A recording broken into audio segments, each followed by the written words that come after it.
I just know Andrew Berry, Kevin Stefanski, and everyone in the Browns front office woke up with a huge smile on their face this morning when they saw the news that the Pittsburgh Steelers had traded George Pickens to the Dallas Cowboys. So I'm just going to jump right into it by saying the collapse is here.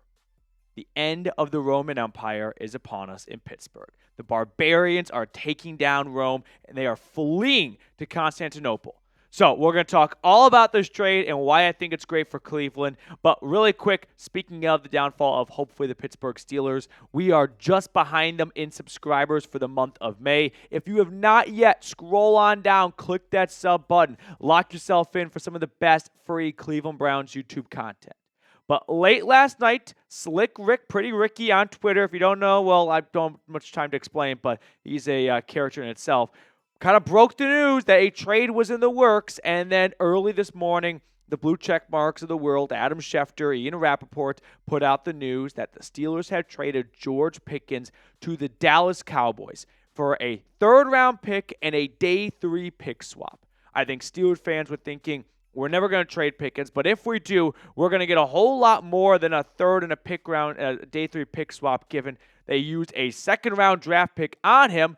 And through 3 seasons, he has been very productive. I mean, 3 straight years of over 800 yards, 12 touchdowns, including an 1,100-yard 2023 campaign. Had he played the whole 2024 season, he was on pace for 1,000 yards as well. 3 touchdowns. Could have been closer to 4 or 5 if he played the full year. But Steelers fans are in shambles, which we'll look at those tiers in a moment. But just look at the Steelers' skilled position guys with me for a moment. Look at their wide receiver room. DK Metcalf, good player. Great pickup. Kudos to them. But after that, Robert Woods, get him in a walker. Calvin Austin, Roman Wilson, like those are supposed to be the next 3 players for Pittsburgh at the wide receiver department. Their running back room, finally they acknowledge that Jaylen Warren is the best running back on that team and they move on from Najee Harris. But it's him, which I don't think he's cut out to be a 3-down back. Kenneth Gainwell has been a solid RB3 for a team if he's playing the Giants. Caleb Johnson's a guy that I'm very, upbeat about coming out of Iowa, but I guess I'm on an island because 32 teams passed on him multiple times since he didn't go until mid to late round 3 to the Steelers. So the only bright spot on the entire starting 11 offensively is DK Metcalf in my eyes. The offensive line was not very good last year, and we'll look at the quarterback position in a moment, but that's it. With Pickens gone, there is no go-to guy anymore. Like, there's no other go-to guy in addition to Metcalf. There's no more playmaker for them. It's bad scenes right now in Pittsburgh. And, kudos to Pickensburg because he has made a living off of trolling people. So when I saw this trade go down, the first thing I did was look at his Twitter feed, and it was glorious. Started off with, before the trade happened, which there were some rumors late last night, early this morning, if George Pickens gets traded, consider this account deactivated. My job here is done. Then when the trade happened, this one really took, the icing for me. I'm taking a dive into the Allegheny River. That one was funny. I think there was one more or two that really made me laugh. Reed, if we can look at that here, because this one was great. This is 100 times worse than the Luka trade. There were a lot of awesome tweets last night. So Pickensburg is going through it right now. And listen, he's been a troll, and he's been a great troll. But when your livelihood is connected to a player on the team and that guy gets traded, yeah, I'm going to kind of bathe in those tears for a little bit. But like I was saying, the Steelers quarterback room is in an absolute just shit show right now. I mean, we'll talk about what this trade means for Aaron Rodgers, but they are banking on Rodgers. And I say they, I mean Mike Tomlin and Omar Khan, because no way they feel confident that Mason Rudolph, Will Howard, and Skylar Thompson are going to lead them to 9 wins plus in the postseason. So they are completely dependent on Aaron Rodgers signing with the Steelers to salvage this season before it even gets started. And if you remember, a month ago now on the Pat McAfee show, Rodgers said, I'm open to anything and attached to nothing. Retirement could still be a possibility. So let's try and tie these two big stories together. Pickens getting traded and Rodgers keeping the Steelers in a indefinite holding pattern. I don't believe they trade George Pickens away because Aaron Rodgers is coming to town. I think the Pittsburgh Steelers are a well enough run organization that they are not going to start catering to Rodgers' roster demands like the Jets did, and they saw how that crashed and burned. So a lot of people have speculated they're trading Pickens away because they're going to trade for Allen Lazard now because that's what Rodgers wants. Listen, the Steelers are a lot of things to Browns fans, but to the rest of the world, they are a competent, very well-run organization. They've got a good head on their shoulders.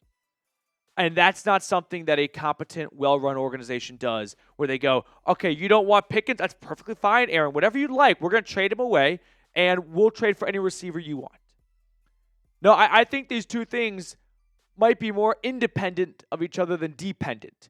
In fact, if there is a dependent thing on this, I think it is the Steelers accepting, hey, we should probably start preparing for Rodgers not to come here.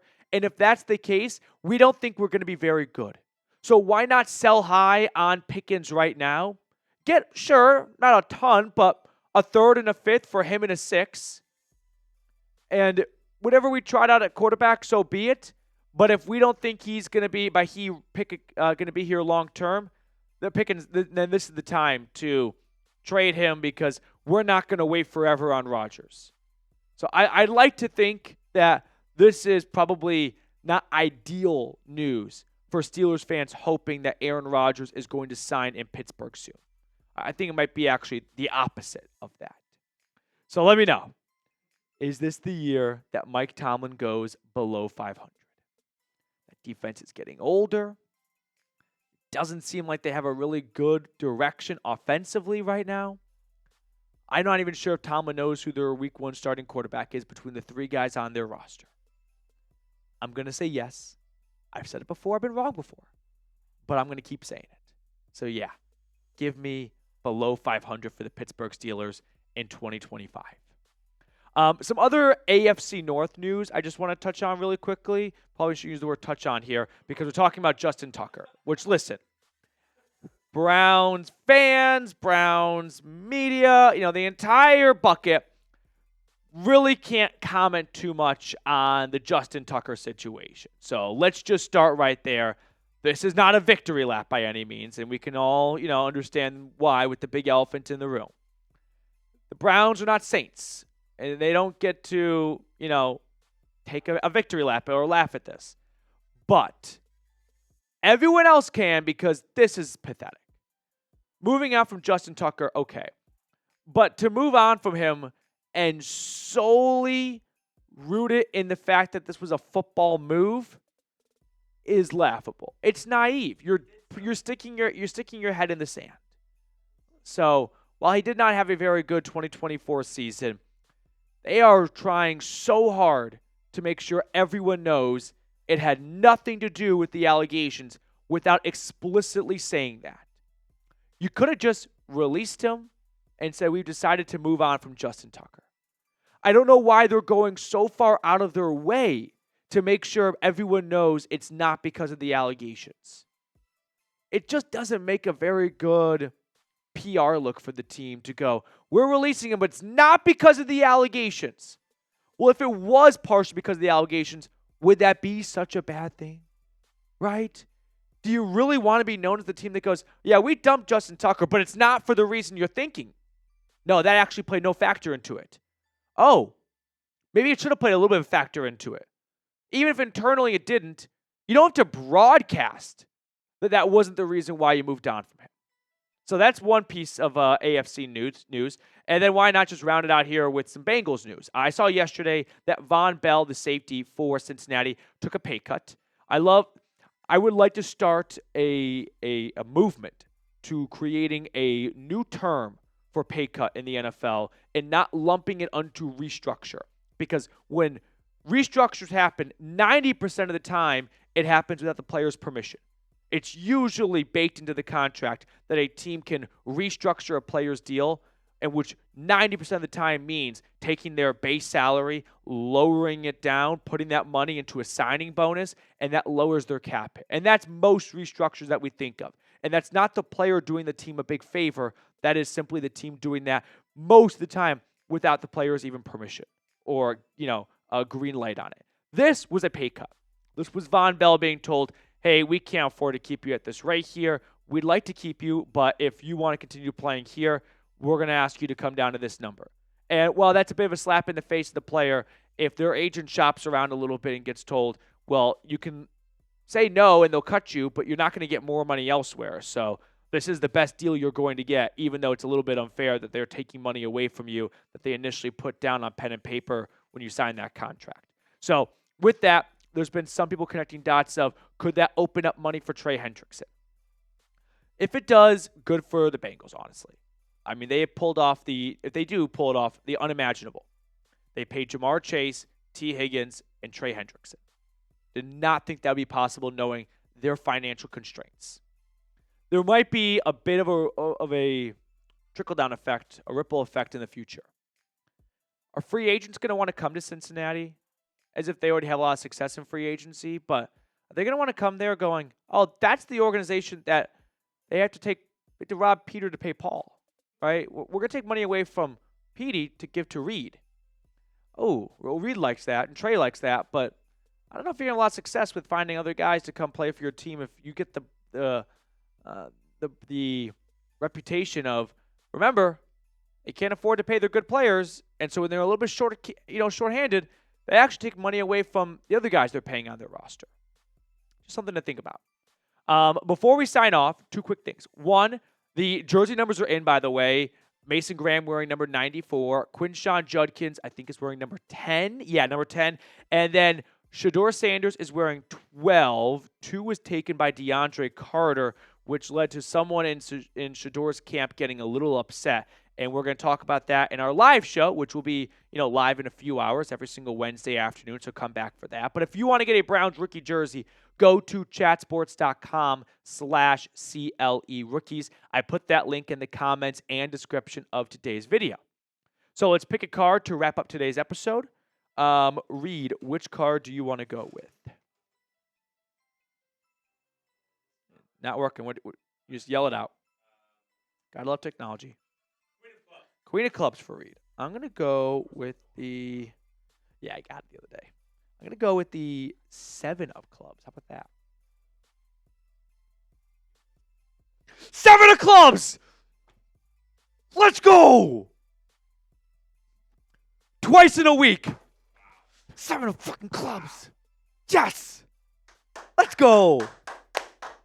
That's got to be a good omen for the Steelers going about below 500. I felt good about it, too. What was the next one? No. Let's fucking go. Let's go. This is as close as I'll ever feel. This is as close as I know myself. I'm 27. There is no further athletic achievements for me in my life. I know that. I've known that for a long time. I truly do feel like this is as close as I'll ever feel internally to hitting a Masters winning putt, a game-winning goal in Game 7 of the Stanley Cup Finals, a walk-off grand slam. I think this is, and that sounds pathetic, but I'm really trying to think of what's ahead of me that's going to feel as close as this. Yeah, marriage, but that's not athletic achievements. This is prime ESPN Ocho experience. Feels terrific. I'm on cloud 9 today. Let's go. All right. I'll see you guys later.